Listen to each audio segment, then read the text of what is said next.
for this edition of the Midday Bilingual Newscast on Equinox Television. For presentation, I am Immaculate Fogwe. The first part of news will be in the French language with you, Nadine Yambo. Good day to you.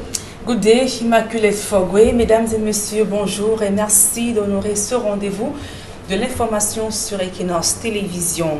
Alors que la communauté musulmane se prépare à célébrer la fête du Ramadan, des voix s'élèvent pour contester la décision du Lamido de Maroua, Sa Majesté El Hadj Bakari Yerima, qui interdit la prière de rupture de fin du mois de Ramadan dans les mosquées en raison de la pandémie du coronavirus.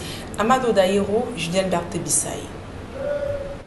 À quelques heures de la célébration de la fête du Ramadan, les fidèles musulmans du département du Diamaré sont en colère contre le Lamido de Maroua.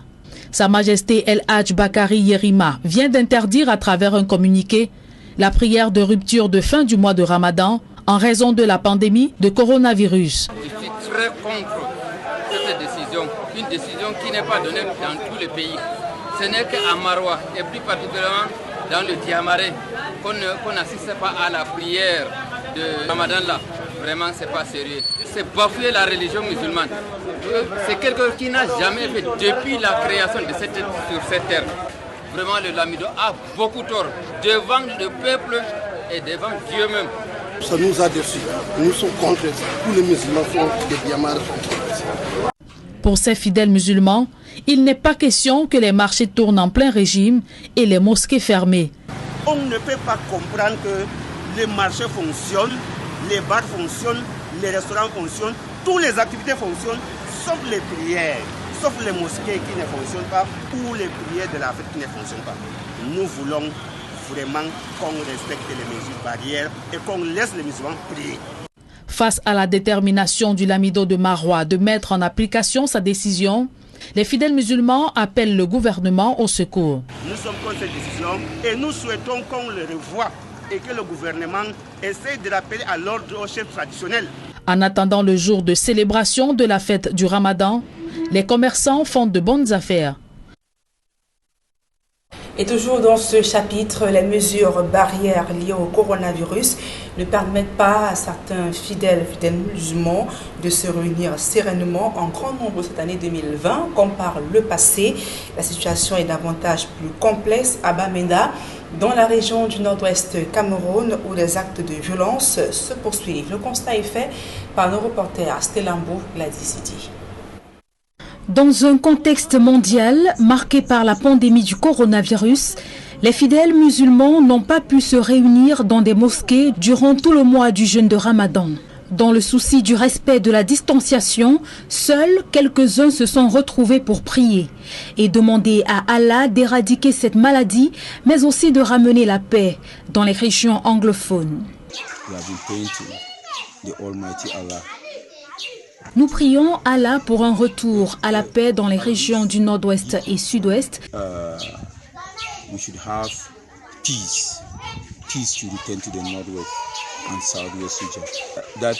Et concernant le coronavirus, que Dieu apporte une solution. Nous demandons au Seigneur la paix dans ce pays. Si on a la paix, tout cela ne pourra nous arriver. Conscients de leur responsabilité dans la lutte contre le Covid-19, avant d'entrer dans les mosquées, il faut au préalable se laver les mains et respecter la distance entre les fidèles.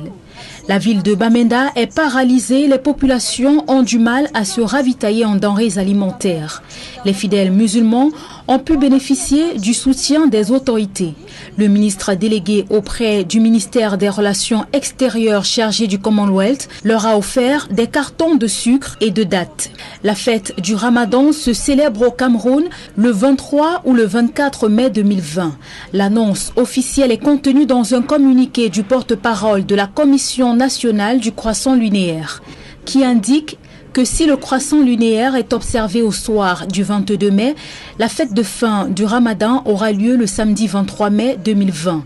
Dans le cas contraire, le mois de Ramadan sera complété à 30 jours et la fête aura automatiquement lieu le dimanche 24 mai 2020. Autre actualité au cœur de ce journal, les déplacés de la crise anglophone originaire de Woum dans la région du Nord-Ouest et installés à Ebebda viennent de recevoir la visite de leur FON, une occasion de faire le point sur leur situation et les perspectives d'un retour dans leur localité. D'autres précisions dans ce reportage de Joël Sengue et de Kizoko. Un FON à Ebebda, c'est l'une des surprises de ce 20 mai 2020 singulier. Le FON de Woum, dans le Nord-Ouest, a rendu visite à ces sujets déplacés de la crise anglophone dans cet arrondissement du département de la Léquié. Nous sommes dans la semaine de l'unité nationale. Le Cameroun, c'est un pays qui est indivisible. Je suis chef à cause de mes populations. J'ai une population de plus de 21 000 qui sont vraiment déplacés, qui sont dans les brouilles, qui vivent dans de mauvaises conditions. Vraiment, je me suis levé aujourd'hui à partir de cette semaine jusqu'à je vais continuer à faire le tour dans le pays, malgré qu'il y a le Covid-19. Évoquant la situation à Woum, le FON explique qu'elle revient progressivement à la normale. Je suis un papa et je dois rassembler les enfants qui sont en brousse, qui font ces actes-là. Ils ne connaissent pas ce qu'ils sont en train de faire. Et vraiment, il y a la paix qui rentre déjà dans nos régions. Ça se calme déjà. Et tout est en train de revenir OK. Sur place à Ebebda, les déplacés décrivent un contexte contrasté dans lequel ils vivent. Se retrouver dans le village de quelqu'un, ce n'est pas facile. Première chose qu'on souffre de ça, c'est des maisons. Parce que tu vois qu'en location, on est en location. Chez nous, on ne souffre pas de location. Tu avais quand même ton petit cabane, tu avais ta maison, tu partais dans ton champ. Je n'ai pas de problème depuis longtemps que je suis arrivé ici. Ou bien nous avons arrivé ici. Le chef est derrière nous, avec tous les notables du village. Et les grands-mamans qui sont au village. On n'a pas à avoir les problèmes. C'est lui qui nous a aidés avec toutes les choses. Il y a pourtant qui le donne à nous. Il achète peut-être les plantains, les maniocs, les maïs.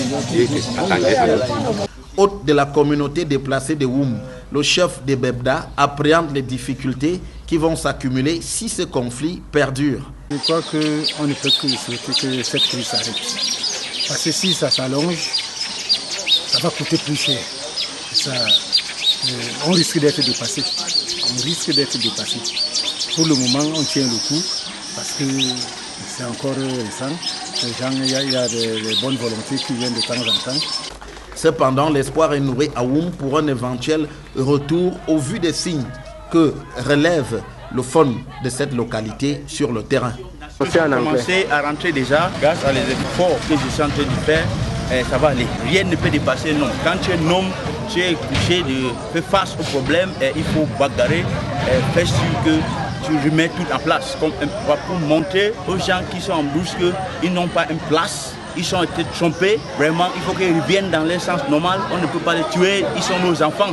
Peut-être ces populations espèrent avoir rejoint leur terre natale lors de la prochaine édition de la fête de l'unité nationale. Et dans la région de l'extrême nord Cameroun, les forces vives du département du Mayo-Tsanaga viennent d'offrir des kits d'hygiène aux populations de cette localité. C'était au cours d'une cérémonie, comme vous le voyez en image, notamment ces kits ont pour but de renforcer les mesures barrières contre le coronavirus, des matériels constitués essentiellement des seaux, des gels hydroalcooliques ainsi que des thermoflash. Les orphelinats que compte ce département ont également bénéficié de ce geste de cœur des forces vives du département du Mayo-Tsanaga dans la région de l'extrême nord.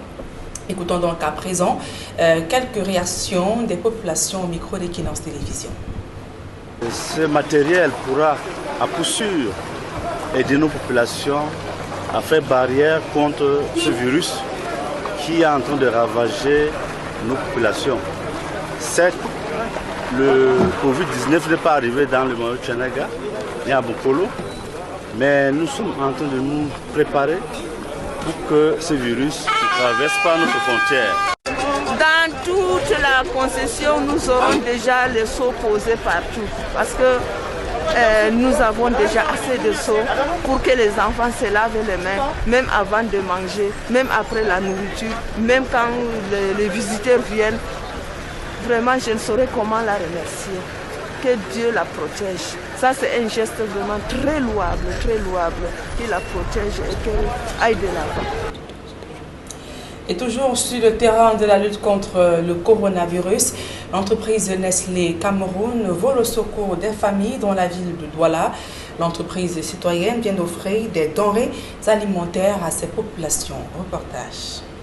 Fidèle à sa mission d'améliorer la qualité de vie et de contribuer à un avenir plus sain, l'entreprise citoyenne Nestlé Cameroun s'engage dans la lutte contre le coronavirus.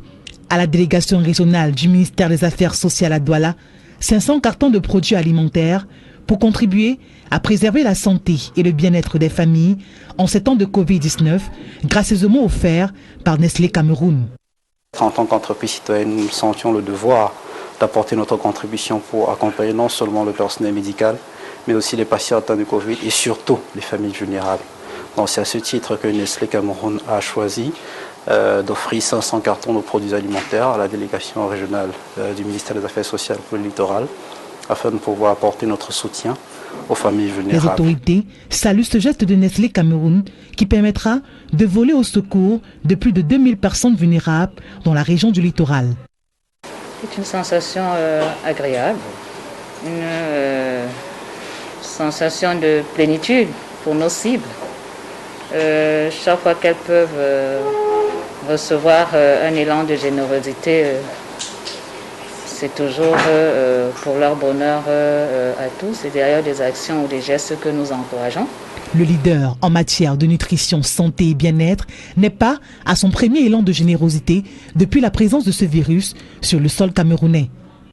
Ce don vient clôturer une série d'actions, d'autres dons qui ont été faits précédemment, notamment un don de 10 tonnes de produits alimentaires offert au ministre de la Santé publique et un autre don de 10 tonnes de produits alimentaires offerts directement aux structures hospitalières qui sont en charge des patients du Covid dans notre pays.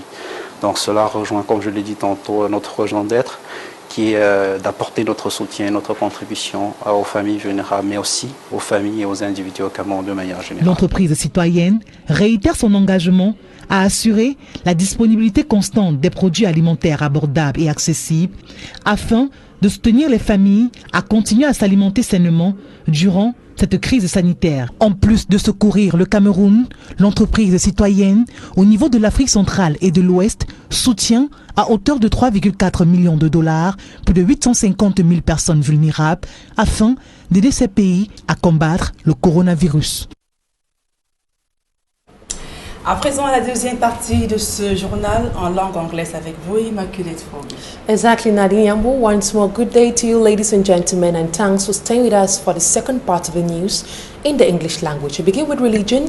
The popular Muslim faithfuls in the Diamare division, far north region of Cameroon, are sending a distress call to the government of Cameroon. This follows the publication of a communique by the Lamido of Mara El Haj Bakari, ordering Muslim faithfuls in the area not to carry out communal prayers during the feast of Ramadan. Details in this report.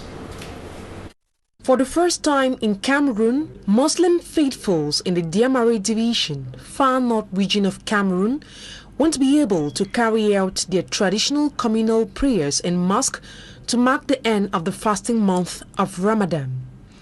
The information was contained in a radio communique signed by His Royal Majesty El Haj Bakari Yerima Buba Lamido of Marwa. The outbreak of the coronavirus has been blamed for the annulment of the special Eid-Fitr prayers. The Lamido calls on Muslim faithfuls to pray at home while respecting government anti-COVID-19 measures such as the wearing of face masks, the washing of hands with water and soap, and the social distancing rule. His Royal Majesty El Haj Bakari in the communique warns that any imam or Muslim faithful who will go against the order will be intercepted by the forces of law and order. He further restricts visiting during the fast of Ramadan, a decision greatly contested by the Muslim community of the area. I am against the decision. It is only in the Diamare division that communal prayers won't take place. This is defined in Muslim tradition. Such a thing has never occurred. I am not denying the fact that the coronavirus exists. But if we didn't get infected with the virus in market, then there is no need for such a decision. The Lamido will be answerable to man and God. Vraiment, le Lamido a beaucoup tort devant le peuple et devant Dieu même. Markets are operating normally. It is 9 p.m. and markets are full. The measures taken by the government does not hinder Muslims from praying. The virus is not only found in mosque. La propagation de COVID-19, ce n'est pas seulement dans les mosquées. Few hours to the celebration of the Feast of Ramadan, some Muslim faithfuls in Marwa have begun purchasing foodstuffs, shoes and dresses to commemorate the feast. Up next, our Northwest correspondent, Bo Stella, will be telling us how Muslim faithfuls in Bamenda are preparing for their upcoming Ramadan feast amidst the ongoing Anglophone crisis and the coronavirus. Details in this report.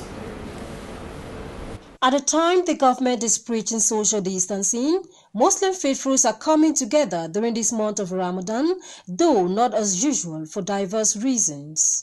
We have been praying to the Almighty Allah to at least give us some, we should have peace to return to the Northwest and Southwest region. That the coronavirus pandemic, God should find a solution to the coronavirus. We would pray for God, may God make peace for this country. May we get peace. If we get peace, all this will not happen for me. This year, the fasting month has come amid social distancing guidelines due to the coronavirus pandemic. We will pray plenty inside mosque. Now, because of coronavirus, we know the get for prayer like how we do pray first time. Before one enter prayer, we must wash our hand. Not be so we be support for two. We make ambition, but we not be wash hand with savon and how would you wash now? The government of Cameroon had since asked her citizens to stay home, among other measures, to curb the spread. In Bamenda, chieftain of the Northwest region, poverty and hardship characterizes the Muslim month of Ramadan, as the region is also faced by an armed conflict, preventing many from working. Down not the go, all thing they down, all thing not the go, no small. You see now, we there with for door. This year, tradition is respected as the Muslim community of Old Town are beneficiaries of 50 cartons of sugar and dates, few days to the end of the fasting period, from Minister Felix Bayu, Minister Delegate at the Ministry of External Relations in charge of the Commonwealth. This will be like some Samaritan where God don't send him. They like man where come for save somebody where you don't run to the 1 kilometer to the winning line. Then you will start being tested. You just send her now. Will help cross the line. As he help you for cross the line, that's all God will make and he will cross the line for your life for this world. Ramadan falls on the 9th month of the Islamic lunar calendar. According to Islamic beliefs, it is a month dedicated to fasting, prayers, reflection, and commuting. Displaced persons living in the Bebder Central region of Cameroon have benefited from humanitarian sanitation kits from their traditional ruler, Honorable Fonjo Wilson of Koshin village in Wum, Northwest region of Cameroon. The son who visited the IDPs for the second time calls on them to be law-abiding citizens while living in the Bebder. Innocent Aze tells us more. They are about 183 internally displaced persons of the Anglophone crisis living in Ebebda in Yaoundé. Life has not been easy for them for over 3 years today. We are feeling very difficult here in Ebebda. Even though there are farms, it is not common to just go in a plot of someone to begin working there.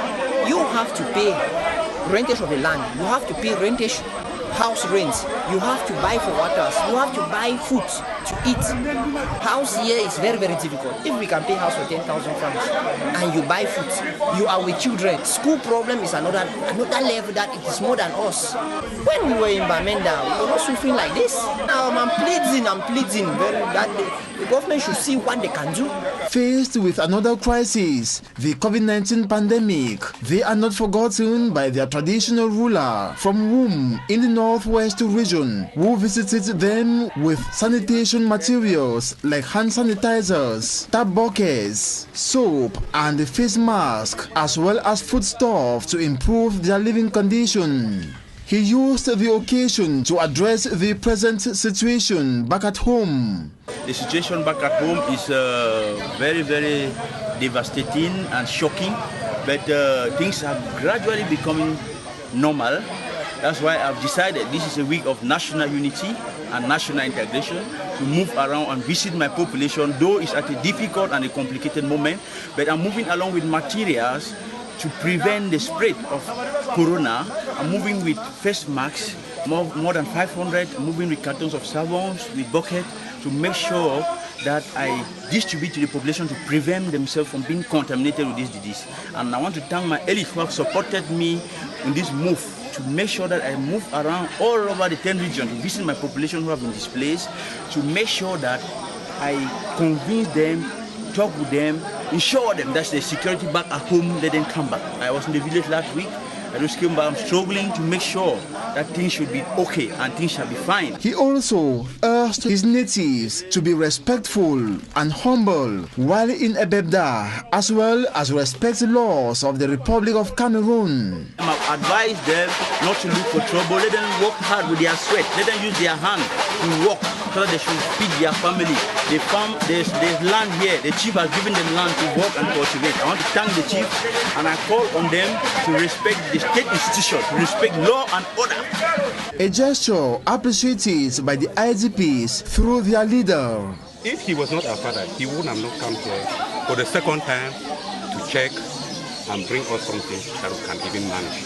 So everything that our fund has given, I as the leader, I'm going to make sure that everybody who is living anything will have small part of it. His Royal Highness Fonjo Wilson of Cochin thanks the head of state for ordering reconstruction of the ravaged localities in the northwest and the southwest regions, wishing it is realized. And still talking about COVID-19, the World Health Organization has signed a confidentiality clause with Madagascar. This follows a discussion that took place between the President of Madagascar and the Director General of the World Health Organization at Hanum, Tedros. Fomi Armstrong Sanda files in details. Became official late Wednesday, May 20, 2020, when André Rajoelina, Madagascar's president, took to Twitter to say that he had a successful talks with Tedros Adhanom, director of the World Health Organization. Their discussions, according to André Rajoelina, was centered on COVID organics, the COVID-19 herbal treatment discovered by Madagascar. Writing further, the country's president revealed that he and the World Health Organization have agreed to sign a confidentiality clause on the formulation of COVID organics, otherwise known as CVO. He said they have also agreed that the World Health Organization will support a clinical observation of COVID organics in Africa. Shortly after a Twitter message of President André Rajoelina, the office in Madagascar released the video chat between André Rajoelina, Tedros Adhanom. Indésirables et des effets secondaires sur les patients traités par ce traitement. Ce traitement donc a présenté un risque. In the video, Madagascar's president is heard making a review of the state of COVID-19 in his country to the World Health Organization leader. Organics qui a été établi par nos chercheurs. Et donc nous avons utilisé de l'artémisia. This comes after the World Health Organization announced plans to get in touch with Madagascar on COVID organics. Madagascar has confirmed 371 COVID-19 cases with 2 deaths and 131 recoveries, according to data compiled by the U.S. Johns Hopkins University. On Sunday, Rajulina urged the public to protect themselves from the novel coronavirus by drinking CVO, COVID Organics. Madagascar has sent CVO to several African countries, including Comoros, Guinea-Bissau, Equatorial Guinea, the Democratic Republic of Congo, Liberia, Niger, Tanzania, Nigeria, Senegal, and Chad. And that's it for this edition of the Midday Bilingual Newscast on Equinox Television. Have a blessed weekend in the company of our program study, and we'll have a blessed weekend equally. Merci Immaculate Fogwe. Fin de ce journal, mesdames et messieurs. Merci pour votre aimable attention et bon week-end à tous et à toutes.